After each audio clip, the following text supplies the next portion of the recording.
Sorry for this late video. I've been really busy. I run a convention. I've been doing programming at another. At this one, I'm doing panels, and this is the only gap that I have that I can actually record this video. I'm doing MC work. I'm writing my novel. I'm spending a lot of times with friends, making sure they're okay. And so you can imagine, I'm very, very sad that I can't be there for you, for your roast. And let's see. So who is this again? Lee. Oh, for fuck's sake, Sean. I thought you said Abdul Hadi or Oliver.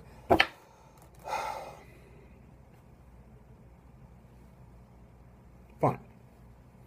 An ode to Lee. Lee Sarfardi. Sarfati? Sarfati? Jesus fucking Christ, what kind of name is that? First of all, this lunch bucket is named after Sara Lee coffee cake. Lee. That's not a name. That's the end of an adverb. Man, I mean, his last name looks like that bad English spelling of safari. You know, you go on those things is like, oh, we make good safari. You know, no, there's not a regrettable surname, you know, Sarfati. Who the hell did his immigrant ancestors piss off at Ellis Island? That's what I have to ask. It's all right. I had to get that out.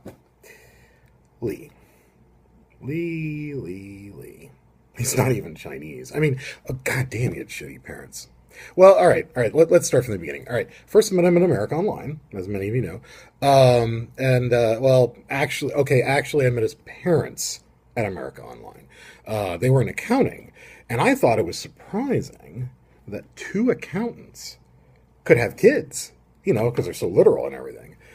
But when I met Lee, I realized, okay, they couldn't. Lee was always a good tech. His specialty was records, which you could tell, like, for instance, you could tell what he had for breakfast by the layers on his shirt. I'm just kidding. He wore sweaters. Lee was a huge Mac nerd. In fact, he was so far up Steve Jobs' butt that he could have found the cancer that they had kept him in if he was in there longer. He was a huge Star Trek geek, and, there's not a Time Life dish collection that he doesn't own. He even has the matching Mugatu tea set. Now that's dedication. That's dedication. No, not dedication. What's the word?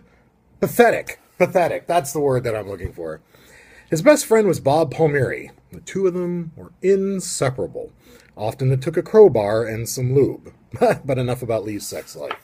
Lee became fairly skilled. In fact, he became one of our lead Mac techs, so eventually he got promoted to unemployment and dragged his mom and dad with him. I didn't see him for a while. Oh, those were blissful days. Sadly, Sean dragged him into Katsucon security, where he grew a pair and a beard. A pair of beards. Then he spread to other anime cons, where he worked hard and eventually ended up running security at Anime You So Sexy, one of those. I can't say enough good things about Lee. In fact, I can't say any good things about Lee. I don't know what he actually does for a living except eat Cheetos. I mean, seriously, I thought he was wearing a life jacket for the first few years that I knew him. I don't know, maybe he was predicting a flood, you know. He heard about the molasses flood of 1919 and was very hopeful. He keeps pancakes in his back pocket. Seriously, look at him. Go look at him. He denies it. But search his pants. Assume he can find the pocket. He's got a muffin top that causes gravitational lensing. Kat found him in a gutter one day while searching for her language. It was love at first blight. Frankly, I don't know how they met. Hell, I don't even know how they hug. They complement one another, I've been told. She's got massive knockers, and he's got a belly bulge that rivals the European theater.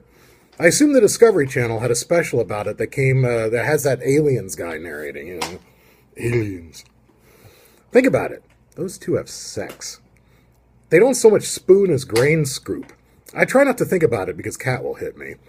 Then they got married. What the hell? They won't let gays marry and they allowed these two? I heard that they had a wedding cake the size of a small Hawaiian island. You can still see some of it to this day on Lee's sweater.